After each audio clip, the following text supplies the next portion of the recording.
Hello everyone, welcome to the R50 channel, and today I'm going to show you how to protect images on the Canon EOS R50 camera.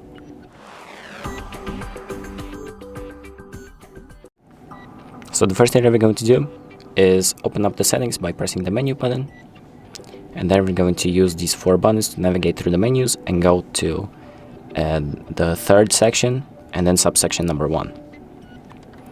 So we're going to select protect images, and then you can select images, select range, all images in folder, or any of these options that you want to sort the images with.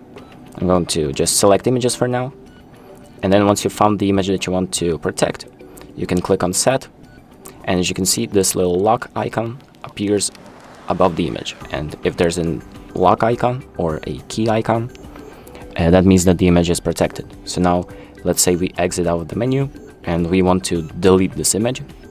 I'm going to press the delete button, press erase, and as you can see, it says it's protected, so the image cannot be deleted or tampered with in any way.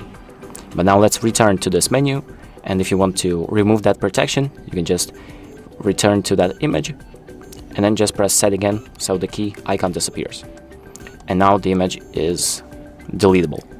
So that's about it. Thank you for watching. I hope this video helps, and make sure to like and subscribe.